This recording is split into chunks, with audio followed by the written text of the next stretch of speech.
Paulo fala que a nossa luta não é contra a carne nem contra o sangue. Quando Paulo fala essas palavras, ele fala com uma experiência ímpar e singular. Ele diz que conhece um homem que se no corpo não sabe, se fora do corpo também não sabe, só sabe que foi arrebatado ao terceiro céu. E lá foi dito coisas inefáveis que os homens não merecem ser ou não está cabíveis a ouvir o que ele ouviu lá.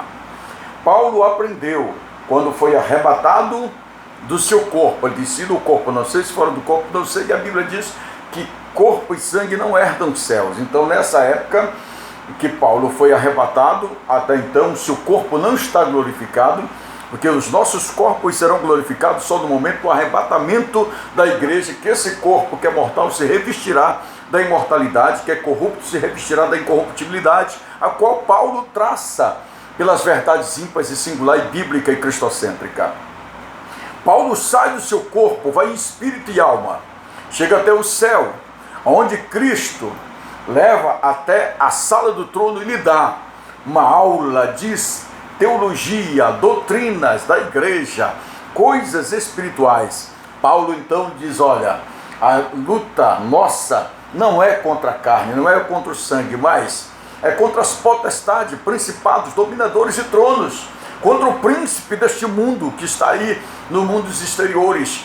Bem, Paulo aprendeu com Jesus, foi um excelente mestre para nos falar concernente dessa batalha espiritual, dizendo que as armas da nossa milícia não são carnais, mas sim poderosas em Deus, para desfazer sofisma, fortalezas, altivez, resistência e todo o espírito de desobediência, levando cativo pela nossa obediência em Cristo Jesus. Quando nós somos obedientes à palavra, somos obedientes a Cristo, fiéis em tudo que fazemos para o Senhor, provindo o crescimento do reino, automaticamente nós submetemos todo o poder das trevas, todo o poder do diabo, todo o poder dos demônios e potestade e principados.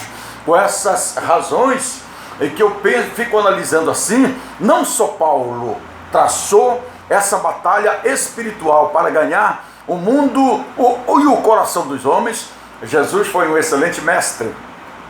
Jesus, quando estava no mundo discipulando os seus discípulos, um dos maiores discípulos que deu o maior problema para Jesus e que tinha um problema completamente de personalidade temperamental, era o apóstolo Pedro. Era um apóstolo, crente, servo do Deus Altíssimo, andava com Cristo, via milagres, expulsou demônios, curou os enfermos muitas vezes, mas tinha uma negatividade na sua vida.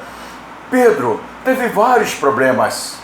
Ele andou por cima do mar, ele viu Jesus andando nas águas e disse: se és tu, permite-me que eu vá até o mar e ande até o encontro. E Pedro saiu andando pelas águas.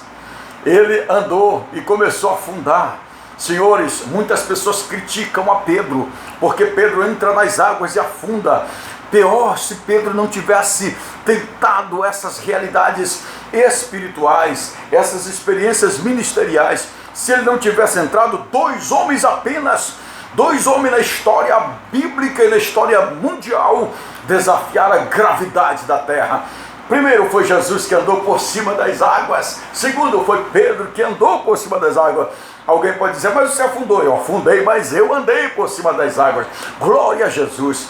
Pedro, quando Jesus começou a dar aquela lição de lavar os pés dos seus discípulos, e ele disse: não, peraí, Senhor, os meus pés o Senhor não lava, o Senhor lava só se for minha cabeça, meus braços, meu corpo, meus pés, todo o meu foi lavado. Disse Pedro: se eu não lavar os teus pés, não tem parte comigo. Queridos, uma lição Pedro nos dá, que a luta de Jesus não era contra a vida de Pedro, não era contra o corpo de Pedro, contra a matéria de Pedro, mas era contra as coisas espirituais que influenciavam Pedro a fazer tais coisas que às vezes dava uma curiosidade no coração dos colegas, dos companheiros. Mas esse homem, esse Pedro, sendo discípulo, não tem uma mente sóbria para fazer algumas perguntas e questionar com Jesus. Por exemplo, quando Jesus foi preso, ele puxa a espada, corta a orelha do soldado que era uma segurança do sumo sacerdote. Mas você entenda que tudo aquilo Jesus pega a orelha do servo do sumo sacerdote, que era um soldado, e profere o milagre de unir novamente a orelha daquela pessoa. Onde nós aprendemos a lição. Jesus sempre está apaziguando o temperamento de Pedro. Quando Jesus está falando que vai ao céu, Pedro diz assim: Senhor, faça isso não, Senhor. Não morra não, não vá para a cruz. Jesus olha para Pedro e diz: para trás de mim, Satanás. Queridos, tem muitos obreiros que são influenciados por coisas, por questões psicológicas, pensamentos, o campo minado das tentações e a mente. Pedro era uma pessoa que o diabo cirandava, e o próprio Jesus falou que o diabo cirandava a ele, mas Jesus lutava para que ele fosse liberto. Veja bem, Jesus disse assim para Pedro: para trás de mim, Satanás, porque me serve de escândalo. Se eu quisesse, eu pediria ao meu pai e ele mandaria 12 legiões de anjos. Pedro continuava sendo discípulo, Pedro continuava sendo servo de Jesus Cristo. As influências satânicas tinha que ir embora, tinha que sair, mas Pedro estava lá fazendo a obra de Deus junto com seu mestre. O moral da história: você pode ter um obreiro que é custoso, trabalhoso, problemático, mas esse problema você vai ter que tirar da vida deste obreiro. Esse obreiro é uma bênção na sua vida, ele pode ser um grande potencial na sua história e na história da vida dele. Ore por ele, trabalhe por ele, ajude ele, porque ele precisa, como Pedro precisou de Jesus, esse servo precisa. Quando Pedro negou Jesus, após a ressurreição de Jesus, ele aparece: Pedro, amas-me? E disse: Senhor, tu sabes que eu te amo. Na verdade, o arrependimento chegou no coração de Pedro.